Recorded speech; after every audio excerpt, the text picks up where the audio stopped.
What should cats really eat? If you ask the pet food industry, the answer is very simple. Whatever's on the supermarket shelf. Bright bags, happy cats, and clever marketing. But here's the truth. Cats are obligate carnivores. Meat eaters to their core. And most of what's sold to us is biologically inappropriate, designed for profit and not health. Today we are going deep into what cats actually should eat, why the industry doesn't want you to know this, the unique challenges of feeding our famously fussy friends, and how you can overcome them to give your cat the diet nature intended. Before we start, my name is Sam, I'm your cat's nutritionist, and it's important for you to understand that I only specialize in nutrition and that I am independent. I am not beholden to anyone like many other people you see. Now let's start with the basics. Cats are obligate carnivores. Those are the fundamentals. That means they must eat meat to survive. Their bodies are designed around eating fresh meat. Hear me out. Cats have no salivary amylase. That means that they cannot pre-digest starches like us or even dogs. They also lack something called hepatic glucokinase, which means that they cannot process sugars efficiently coming from carbohydrates. That in turn means that their energy needs are met by protein and fat, not carbohydrates. They run on fat for fuel, not carbohydrates. And as obligate carnivores, they require nutrients only found in animal tissue, like taurine and vitamin A in its active form. If you think about it, in the wild, cats would eat small prey, mice, birds, maybe the odd insect, although my cat cannot catch an insect. These animals are the perfect package of protein, fat, moisture, and macronutrients. Compare that to kibble, dry, carbohydrate heavy, bulked out with grains or legumes.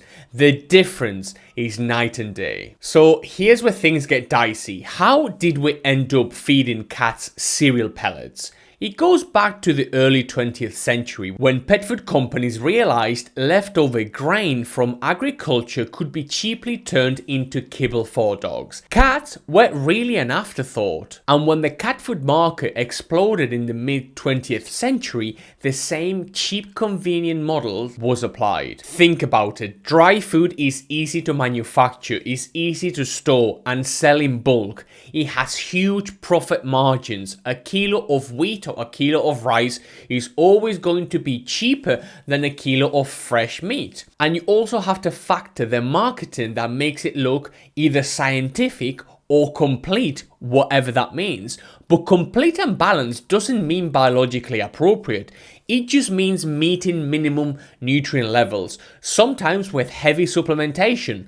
No whole foods. This is why so many cat foods on the market have lists really long with added vitamins and minerals because they are synthetically added. And here's the kicker. The industry spends millions every year funding veterinary schools, sponsoring nutrition courses, and shaping how future veterinarians are taught. It's a feedback loop that keeps us buying food cats were not designed to eat. And if you don't believe me, why do so many veterinary prescription diets contain sugar in cat food? Why a lot of the kibble in veterinary prescription diets contains 40, 50, 60% carbohydrates cats simply cannot digest? You tell me why, because I cannot think of a good reason. Now, here's where things get really tricky. Even if you know cats should eat meat-rich, moisture-high diets, feeding them can be an absolute nightmare.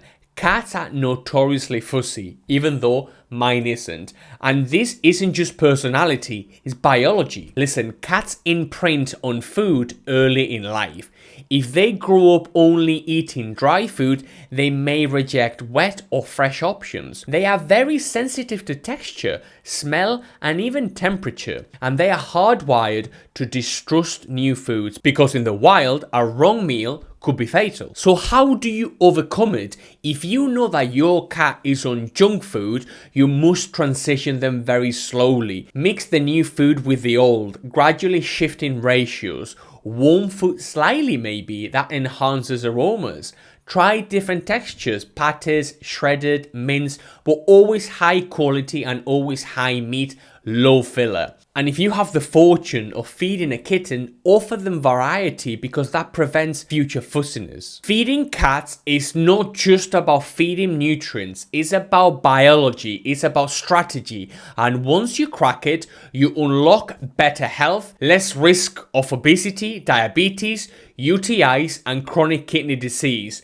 Because so many cats are chronically dehydrated from kibble that they then end up having renal failure. And it's entirely man-made and preventable. By the way, if you want to know how you should feed your cat, I highly encourage you to download our guide, How to Feed Your Cat for Optimum Health. It is the eye-opener that you might need in order to wake up to the reality of what your cat is already on and has been eating for quite some time. It's an absolute invaluable resource that will help you understand your cat's biology much better.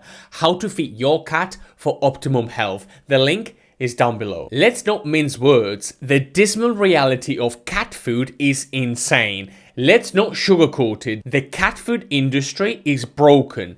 Many kibbles are 40%, 50% carbohydrates, when a wildcat diet is maybe less than 2%. It is an industry full of additives and flavor sprays, which are designed to make cats addicted to cheap formulas. And the marketing preys on guilt. Premium, veterinary, indoor formula, but often these are just fancy labels of the same poor base. The same poor quality foods are then labeled renal or whatever. It's just insane. What's the result? It's an epidemic of feline obesity, diabetes, UTIs, renal failure, all conditions strongly linked to diet. This isn't a conspiracy, it's simply business. Companies make money selling cheap food and then more money when your cat gets sick and you buy the prescription diet, and that is a fact. It is not a conspiracy. So you should be questioning, what should cats really eat? That's what you'd be thinking. We need to go back to nature. A biologically appropriate diet for cats means high animal protein, high fat content, very, very low carbohydrates, and very, very high moisture.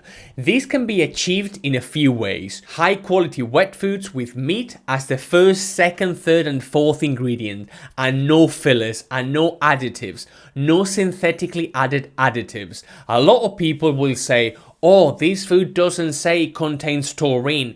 If it's fresh meat, it already contains taurine. You don't need synthetically added taurine and a list of additives and minerals this long. It simply doesn't mean anything. You can also do raw or gently cooked diets. These are designed for cats. My cat is raw fed, and that might not be the thing for you. But what I'm trying to do is I'm trying to mimic, I'm trying to replicate what my cat would eat if he were left to their own devices. So my job is to provide him with a food that is as close to nature as possible. And if you can only give your cat kibble, that's absolutely fine. Find a better kibble and make sure you incorporate as much wet food as you possibly can, because cats cannot be fed dry pellets forever. It simply doesn't work. The key is to mimic what a cat would catch in the wild. Think mouse in a bowl, protein, organs, bones,